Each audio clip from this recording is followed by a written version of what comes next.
When an ordinary traffic stop becomes a pivotal career moment. A police officer's darkest instincts meet an unexpected reality. The person he targets unknowingly controls his destiny. The sun dipped lower in the Sacramento sky, casting golden and amber streaks across the cityscape. Eric Porter was driving home, worn out from a demanding day at work. His car's engine purred quietly as he adjusted the vents to cool the cabin, hoping to shake off the fatigue. Soft music floated from the radio, providing a calm contrast to the city's noise. He neared a changing traffic light, easing to a halt just as it turned red. Then flashing blue and red lights exploded behind him, joined by the piercing wail of a police siren. Eric checked his rearview mirror, a slight crease forming on his forehead. He steered to the curb and lowered his window as a patrol vehicle stopped just behind him. Officer Bradley Larson emerged, in his mid-30s, sporting a tight buzz cut and a badge that caught the light. Larson adjusted his duty belt, walking toward Eric's car with the ease of someone in charge. "License and registration," Larson requested, tone clipped, his words edged with controlled command. Eric didn't speak. He calmly opened his glove box, retrieved the registration, and passed over his driver's license, his actions smooth and composed, though he sensed Larson's probing stare, as if he were being scanned for something more. "Do you know why I stopped you?" Larson asked, leaning in. "I'm not certain," Eric answered clearly, his voice respectful but steady. "You didn't fully stop at the signal," Larson said, though his voice held a brief falter. Eric's brows drew together, but he gave a nod. "Understood, I thought I slowed enough. But I get it." Larson said nothing at first, remaining at the window, gaze intense. This wasn't just a routine check anymore. Not in Larson's mind. His stance shifted, subtly but telling, as if he'd already chosen to treat this like more than just a traffic stop. The officer glanced down at the license in his hand. "You're not local, are you?" he asked. Eric paused for a moment before answering. "I moved here recently, just a few months back. The address on the license is current." But Larson wasn't really paying attention. His questions began to take on a sharper tone, just enough to make it clear that this wasn't about a traffic issue anymore. Eric's composed manner seemed to irritate him, and he leaned in slightly. "What had you in such a rush?" "Just heading home," Eric responded. His voice stayed even, but the change in the atmosphere was unmistakable. Larson no longer saw him as just another motorist. There was something else he imagined now, something that made him suspicious. Eric felt the pressure rising, but he remained composed. What Larson didn't realize was that Eric's calm wasn't ignorance, it was discipline. And this was only the start. Larson stepped back from the window, folding Eric's paperwork slowly and deliberately before sliding it into his chest pocket. He squared his shoulders, his face shifting into a look that bordered on smug, as though his opinion of the man in the car had already solidified. "Step out of the vehicle," he ordered. Eric's fingers tightened around the steering wheel for a brief moment, though his face remained unreadable. "Is there a particular reason for that, officer?" he asked, his tone even and controlled. Larson's mouth twitched slightly, but he quickly suppressed it. "I asked you to step out of the car. Don't make this more complicated than it needs to be." The warning was subtle, but unmistakable. Eric drew a slow breath and unlatched the door. As he got out, Larson's eyes quickly scanned him, assessing. Eric stood slightly taller than the officer, his frame solid but his posture relaxed. His fitted suit conveyed a sense of polish and intention, his clean shoes revealing someone detail-oriented and precise. Still, none of that seemed to matter. Larson motioned toward the front of the car. "Hands where I can see them." Eric obeyed, moving with quiet precision. "Is there something you're specifically trying to find?" he asked. Larson gave a slight smirk. "Just standard procedure. We've had a few issues in this area. Can't be too cautious." Eric turned his head slightly. Eric met Larson's gaze directly. Are these so-called incidents involving guys in suits driving sedans? Or is there something else going on here? The question hit hard, and for a brief second, Larsen's confidence cracked. He stood straighter, his hand instinctively moving toward his belt. A gesture more habitual than necessary. Watch your tone, he said sharply, his voice growing colder. I'm just asking a question, Eric responded. There was no trace of rebellion in his voice. Only a calm insistence that seemed to throw Larsen off. The officer leaned in slightly, his eyes narrowing. You sure know how this goes, he said. Got something you're not telling me? Eric paused before replying, letting the silence speak first. No, officer, he said finally. I just think it's important to be clear about the purpose of stops like this. Transparency matters. Larsen gave a short, dismissive laugh but said nothing. He backed away and began pacing in a small loop near the hood. The mood was shifting, and he didn't fully understand how or why. Eric wasn't reacting the way people usually did. There was no sign of fear, no stumble in his words. No restless hands or anxious glances. Instead, there was steadiness. A measured presence that unsettled Larsen. You're awfully sure of yourself, he mumbled, almost like an afterthought. Like you've already seen how this ends. Eric didn't take the bait. He simply tilted his head. This isn't about confidence, officer. It's about respect.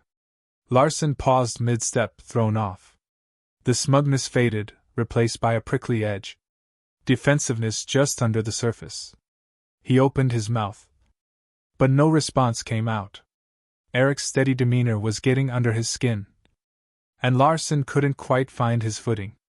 The quiet between them thickened, charged with tension. And Larsen started to realize. This encounter wasn't unfolding the way he had imagined. But instead of retreating, he chose to dig in. Now came the real confrontation. He drummed his fingers lightly on the side of his holster, his irritation barely hidden.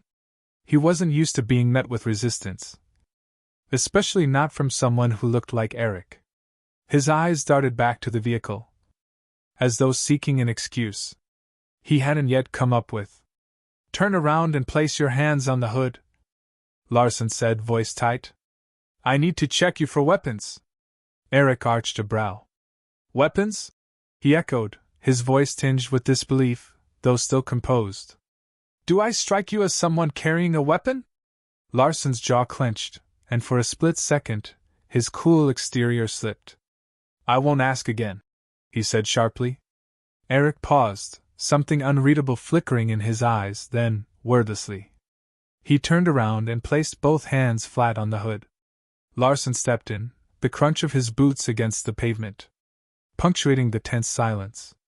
His pat-down was brisk and forceful, his hands hovering longer than necessary in places. This wasn't just a routine check. It was an assertion of power.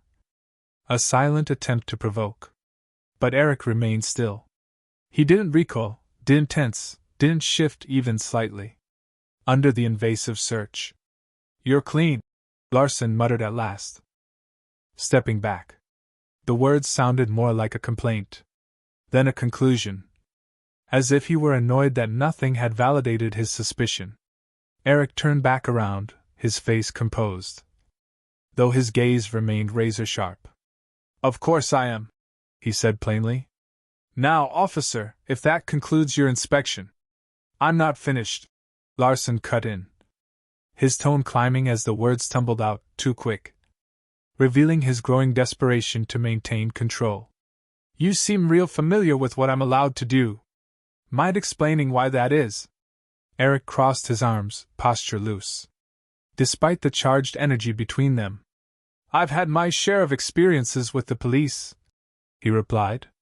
Let's just say I've picked up a few things over time. Larsen's eyes narrowed. Oh yeah? So what are you, a lawyer or something? Eric's lips curved into a faint smile. Or something. The vagueness in his response clearly grated on Larsen, who stepped forward, edging into Eric's space. His voice dropped low, nearly a growl. You think you're slick, don't you? Think you can talk circles around me? Eric's gaze stayed locked on his, steady and unbothered. I don't presume anything, officer. I believe in fairness. And so far, that's been in short supply here. The statement hung between them like a drawn line. Larson reacted. Fairness? He scoffed. You think this is about fairness? Guys like you always. He stopped mid-sentence, the rest trailing off like smoke from an unlit fuse. Eric didn't flinch. His expression remained unchanged, but something in his stance shifted. A minor adjustment, yet it spoke volumes. He had clearly picked up on what Larson had left unsaid. People like me? Eric repeated, his voice low, but thick with implication. Larson stiffened and took a step back, as if realizing he just crossed a boundary he couldn't step back over.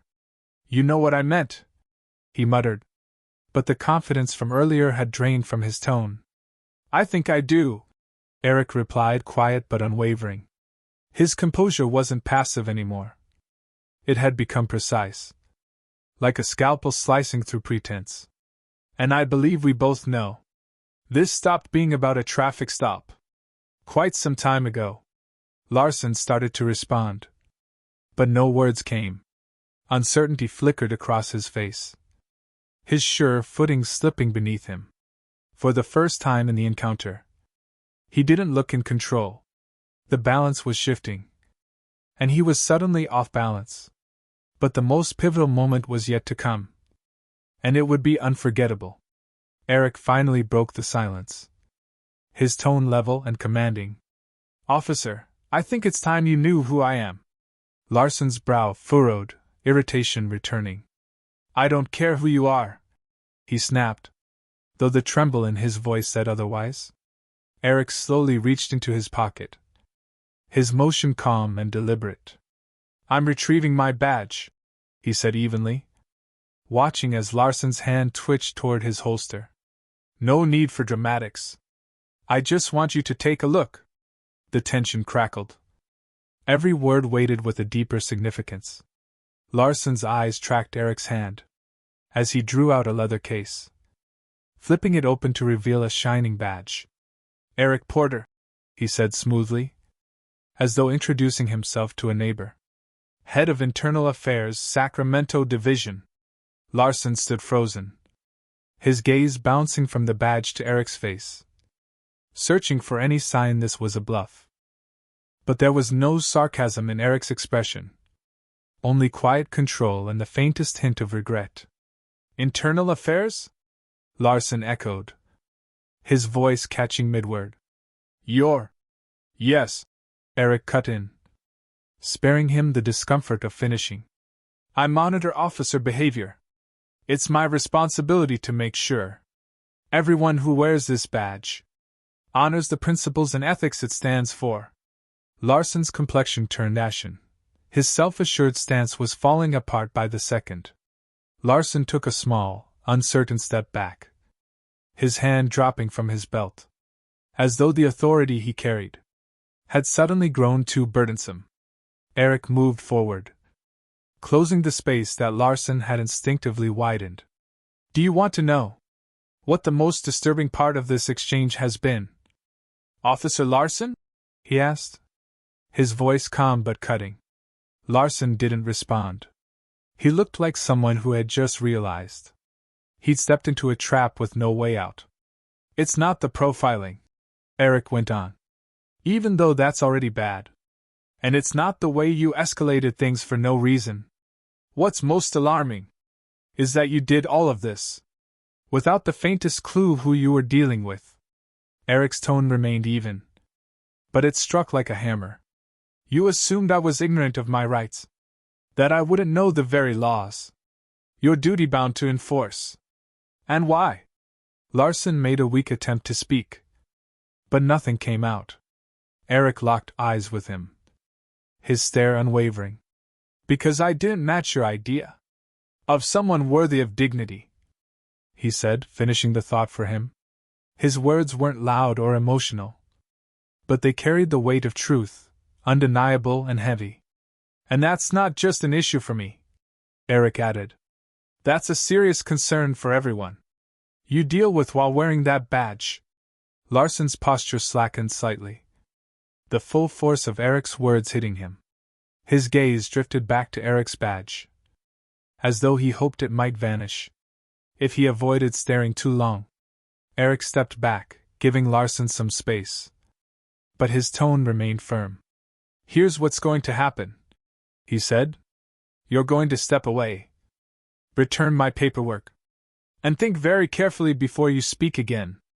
Larson's mouth opened, but he hesitated, weighing whether to resist or retreat. The delay gave Eric the upper hand. Then he added more quietly, You'll be hearing from me again. Not as a driver you pulled over, but as the person who determines whether or not you deserve that badge. Larson swallowed hard, his face flushing as reality sank in. He reached into his pocket and retrieved Eric's license and registration, his fingers shaking slightly as he handed them back. Eric took them silently. Slipping them into his wallet, he moved toward the driver's side of his vehicle, pausing with his hand on the door handle. Glancing back over his shoulder, his eyes locked with Larson's one final time. Don't forget this, Officer Larson, Eric said. That badge doesn't place you above anyone, it binds you to everyone. As Eric eased into his seat and turned the ignition, Larson remained rooted in place beneath the dimming sky, his self-assurance visibly fractured, his future hanging in the balance. But for Eric, this wasn't the end. The consequences of what had just happened would reverberate far beyond that roadside encounter. The ride home passed in silence, yet Eric's thoughts were anything but still. He kept replaying the traffic stop, not because it was unusual, but because it wasn't. Larson wasn't the first of his kind Eric had come across, and deep down, he knew he wouldn't be the last.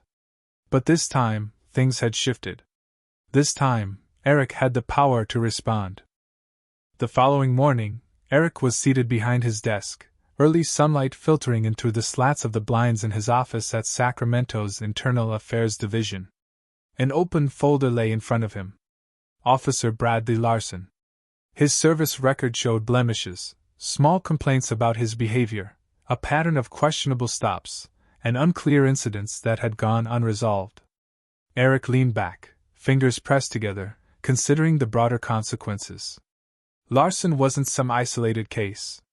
He was part of a systemic issue. And Eric had no intention of slapping a temporary fix on something that ran so deep. A knock on the door broke his concentration. His assistant, Linda, walked in holding a collection of reports. "Good morning, Mr. Porter," she greeted him. "Here's the summary of last month's misconduct cases. Also, Chief Daniels asked me to remind you about next week's departmental review." Eric accepted the documents with a nod. "Thank you, Linda. And can you set up a meeting with Chief Daniels this afternoon? There's something important we need to go over." She paused briefly, catching the seriousness in his tone.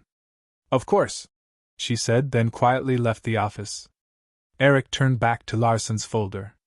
But his gaze wasn't fixed on just one officer. This went far beyond a single roadside exchange. This was about the entire culture, and what needed to change. It was never just about Larson. It was about the environment that gave someone like him the confidence to act that way. And if Eric understood anything, it was that culture is shaped from the top down. That afternoon, Eric sat across from Chief Daniels in a meeting room.